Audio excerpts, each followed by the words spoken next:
এবং এটা খুব পরিষ্কার যে আমরা এখনো ভালো করে পরিষ্কারভাবে ওই প্যারাডাইমটা নিতে পারি নাই। একটা অ্যানালগ প্যারাডাইম থেকে ডিজিটাল প্যারাডাইমে আমাদের মনোজগৎকে এখনো কিন্তু শিফট করা যায়নি। ফলে যে যে সার্ভিসগুলি আমরা এখনো পাচ্ছি, আমরা এটাকে কিন্তু খাপছাড়াভাবে ব্যবহার করছি। এটাকে একটা সামগ্রিক ইকোসিস্টেম, অ্যানালগ ইকোসিস্টেম থেকে ডিজিটাল ইকোসিস্টেমে ট্রান্সফার কারণে এর যে অবারিত সম্ভাবনা এবং সেই সম্ভাবনাগুলিকে মানুষের কাছে নিয়ে যাওয়ার জন্য যে অবকাঠামোগত সংস্কার, পরিবর্তন এবং সংযোজন, সেই কাজগুলি কিন্তু এখনো হয়নি। কখনো কখনো এটা নীতিগত অবকাঠামোর পরিবর্তন হয়নি বলে করা যাচ্ছে না, কখনো কখনো এটি প্রযুক্তিগত অবকাঠামোর যে ধরনের পরিবর্তন দরকার তা যেহেতু করা যায়নি সে কারণে হচ্ছে না। আবার কখনো কখনো এই ক্ষেত্রে আপনাদের মতো উদ্যোক্তাদেরকে যে ধরনের উদ্দীপনামূলক ট্যাক্স কাঠামো নির্ধারণ করা দরকার সেটা হয়নি। চিহ্নিত অথবা অচিহ্নিতভাবে এই সীমাবদ্ধতাগুলি কিন্তু ডিজিটাল ইকোসিস্টেমের সমস্ত সম্ভাবনাকে সাধারণ মানুষের কাছে পৌঁছে দেওয়ার ক্ষেত্রে বড় প্রতিবন্ধকতা। এবং সে কারণেই আমি মনে করি এই বিষয়ে সমস্ত অংশীদারদের একটা সম্মিলিত উদ্যোগ দরকার। সব স্টেক হোল্ডাররা একটা সম্মিলিত যদি উদ্যোগ গ্রহণ করতে পারেন, সরকার এবং বিটিআরসি যদি এই ক্ষেত্রে সমস্ত ধরনের মাঝারি ক্ষুদ্র সমস্ত অংশীদারদেরকে জড়ো করে তারপরে যদি সাধারণ মানুষের সেবার ক্ষেত্রে সর্বোচ্চ সম্ভাবনা এবং তার সুযোগগুলিকে কীভাবে কাজে লাগানো যায় সেই আলোকে অবকাঠামোগুলির পরিবর্তনগুলিতে হাত দেওয়া যায়, তাহলে খুব দ্রুতই কিন্তু আরো অনেক বেশি আমার মনে হয় যে মানুষ সেবা পেতে পারবে। বিজ্ঞ বক্তাদের কাছ থেকে যে পরিসংখ্যানগুলি আমরা পেয়েছি, এই পরিসংখ্যানগুলি দেখলেই কিন্তু বোঝা যায় যে আমাদের দেশে ডিজিটাল ইকোসিস্টেমের মধ্যে যে সম্ভাবনাটা বিরাজ করে সেই সম্ভাবনা থেকে আমরা এখনো কত দূরে বাস করছি।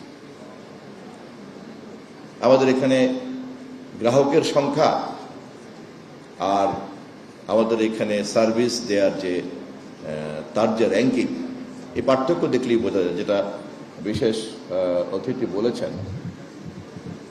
তা আমরা যারা সাধারণ মানুষ, আপনারা যারা এটার কোনো না কোনো অংশের সঙ্গে জড়িত অথবা পূর্ণাঙ্গ বিষয়টার সঙ্গে জড়িত, আমি আপনাদের কাছে এই কথাই বলে রাখবো যে মানুষ কিন্তু আসলে খুব দ্রুত প্রত্যাশা করছে যে অ্যানালগ প্যারাডাইম থেকে ডিজিটাল প্যারাডাইমে খুব দ্রুত শিফট করা দরকার এবং এই ইকোসিস্টেমের মধ্যে যে নতুন নতুন সম্ভাবনাগুলি আছে সেগুলি খুব দ্রুত চিহ্নিত করে সেইখানে সমস্ত ধরনের মনোযোগকে বিনিয়োগ করা দরকার। আমি তথ্য মন্ত্রণালয়ের দায়িত্বে আছি, আমি আমার কাজ করতে গিয়ে টের পাচ্ছি যে তথ্যের সংজ্ঞার উপরে দাঁড়িয়ে তথ্য মন্ত্রণালয় জন্ম নিয়েছিল আর আজকে আমরা যে জগতে বাস করি সেখানে যে তথ্য বলতে যা বোঝায় একটা বিরাট গুণগত পার্থক্য তৈরি হয়ে গিয়েছে। আমরা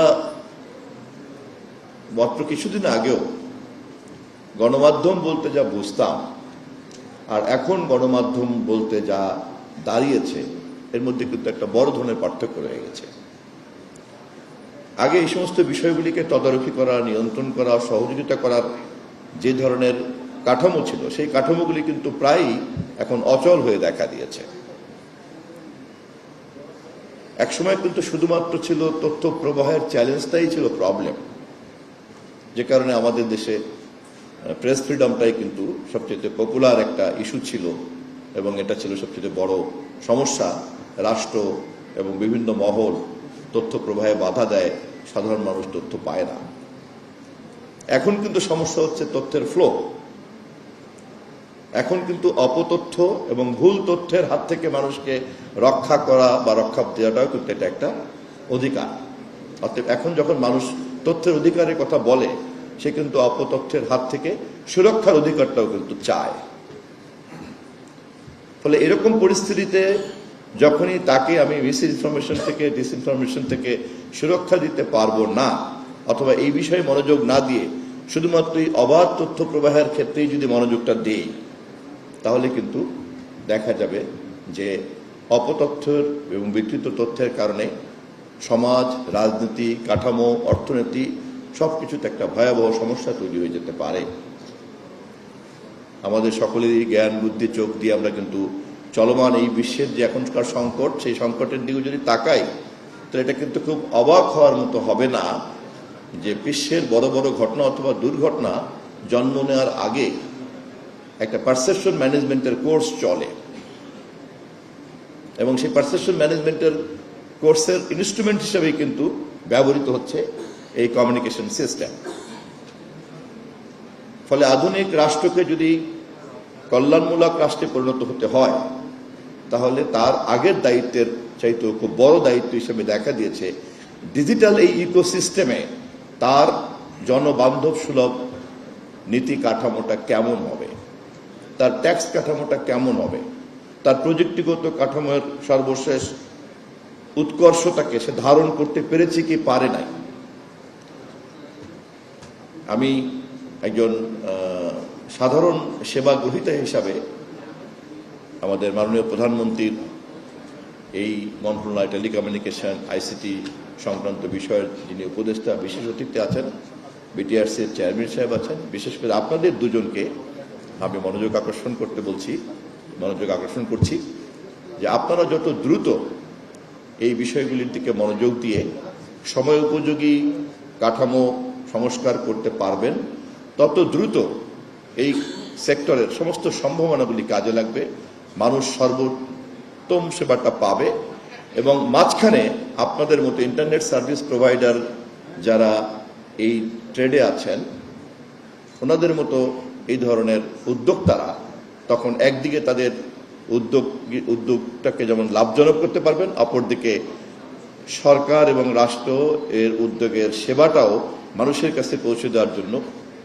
তাদের উদ্যমী শক্তি তখন আরো বেশি কাজে লাগবে।